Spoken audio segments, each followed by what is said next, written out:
Hey everyone, so in this video I just want to give you a breakdown of my audio setup and what I use for interviews. This is a pretty simple audio setup that I have that I can run timecode and make sure everything is synced and all that. So to give you guys a quick rundown, this is my audio bag. It's an Orca something, I can't remember the exact model number. I'll link it in the description below. But yeah, I'm using this with the Zoom F6, and this is not meant for the Zoom F6. I think this is meant for either like a Zoom F4 or F8, one of those more rectangle shaped audio devices, that sort of thing. But this one I've just kind of rigged to work with this bag here. So I think it works fine. You still have access to everything. But I'm using a Zoom F6 as my primary source of audio. And with that, I have a boom and then two lavs set up for channels 2 and 3. That's just a typical scenario with enough to lav 2 people. If there's 2 people on camera, then you should be set. You can split the boom, find a good spot for that, and then you're good to go. So this is kind of my 2-person interview bag. And then I have everything controlled via Bluetooth with my little iPad mini, so I can adjust levels. And this really, it might be overkill for some situations, but the thing I like about it most is being able to input metadata on the fly.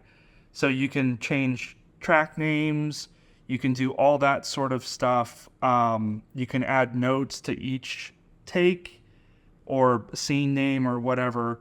And then you can export an audio report, which is super nice. You can export one from the F6, and then you can add that to the hard drive for whoever is editing. Then they can have, the track names, and if there's anything weird, you can just input it in the notes.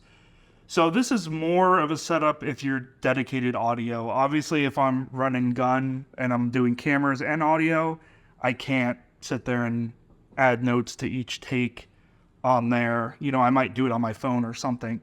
But yeah, so that is nice. This is set up to either operate as like a one-man band type thing, or you can literally walk around with this thing, attach it to your shoulders.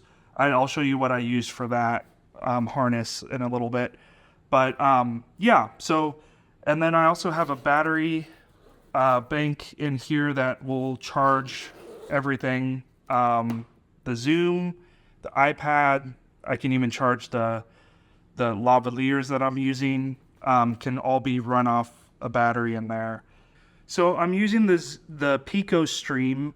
This is a 2-channel audio system. So it has 2 channels of audio, and then it has 1 receiver, just very similar to like the Rode wireless systems.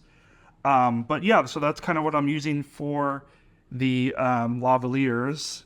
And then they do have these little extensions where you can connect an actual microphone, and I just have 2 Countryman B3s in this set here, so I can put 2 lavs on talent, and then we can hide them if we want to. I have a couple little stickies and little Rycoat things in there if we want to hide the lav, or else you just have the clip right here. So that's kind of like my lavalier system. And, if I'm going to be mobile, I'll just put this unit inside the bag here, and then I don't need the stand.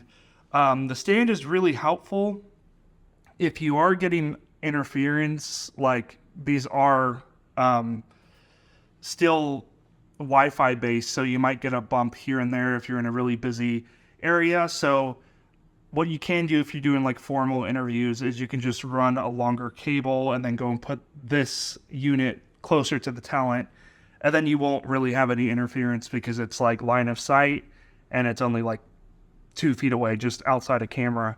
So that comes in clutch if you are getting interference, but typically I never really get interference with these guys.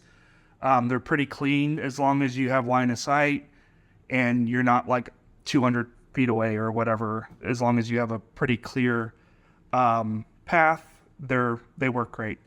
So that's what I'm using for lavs, and they actually came out with a version. This is version 2. They came out with a version 3 that looks really awesome. I'm probably going to pick up a set that will replace these guys, but they have little silicone covers that you can put on here. You can do like white, gray, or black, which is nice, and it comes with those. So if someone's wearing a white shirt, you can just put that little cover on so you're not seeing a little black tab on their shirt. So yeah, I'm excited about that. I'll keep you guys updated on that.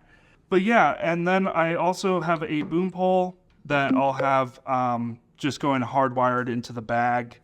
I know I've seen lots of people do like wireless system, but I just prefer having just a 20-foot, 25-foot cable, just having it hardwired. And I'm using a Sennheiser, I forgot the model number. It's like an MKE50, I think. Let's see, I'll link it in the description. But this is a really good microphone for indoor dialogue, and you can even use it outdoors.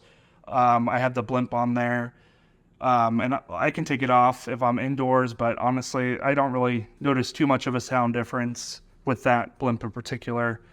And then I'm outside and I want a more directional mic. I'll just take this Sennheiser MKE 600 and swap it out for that one. And this is a typical shotgun microphone. So that works really good for outdoor audio, and it has the little dead cat already attached. I do have a blimp unit that I can use if I'm in like super high wind, but that typically does a good job. So yeah, as far as timecode, I have a pretty simple setup. I'm using 4 of these trackies from Tentacle Sync, not the Synkies. These are the units that you can use as a lav system as well, but they released an update so you can do timecode out via the headphone jack. So I have 4 of those, one on the sound, one on the F6, one on the back of the slate, and then I have one on camera A, and then one on camera B, and then I have everything synced up to my phone, and you can sync everything, enter in your time, your frame rate and all that, and then it'll go ahead and sync. You just need to do that once before you're recording, and then it's just verifying the sync right now. But yeah, this is a really awesome timecode system, and then you can also use it as a lavalier microphone. So if I was doing, a shoot where I needed 4 channels of audio via lav, like a multicam thing, I could just use those 4 as lavs and then just ditch the timecode.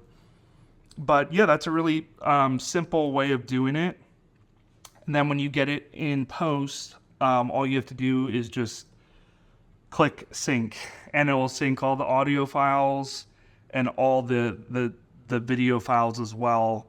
If you're using like Adobe Premiere, you can do it like that, or DaVinci does it as well. So yeah, this is kind of my go-to audio bag and audio treatment for mostly interviews. You can definitely use this as well if you're doing like docu-style and you have cameras floating and audio floating.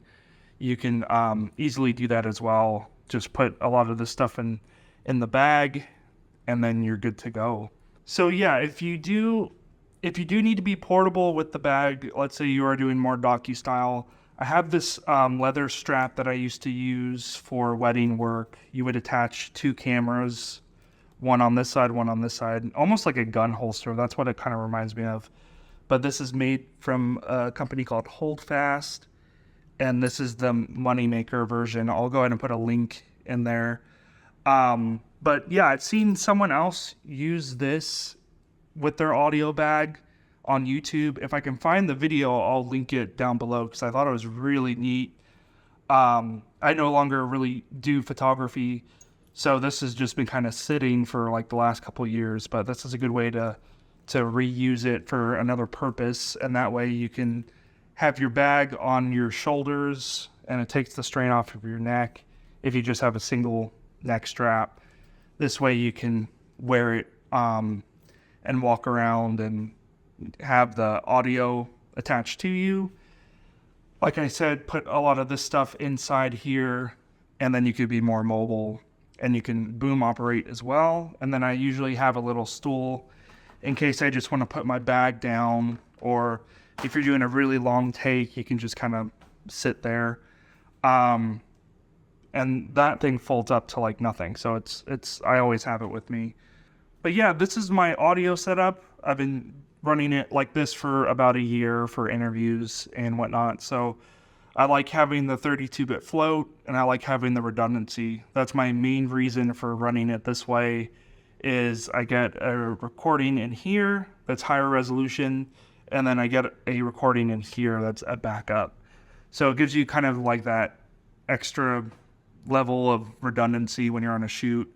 And also knowing that this is 32-bit float oftentimes will help if I'm, obviously operating as a one-man band.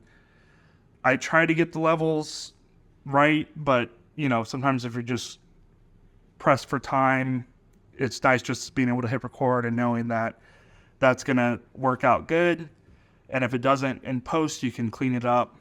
And then having the redundancy in here is super clutch. So yeah, let me know what you guys think in the comments below. If there's anything you think that could be improved, or any sort of feedback would be great. And I'll catch you guys in the next one.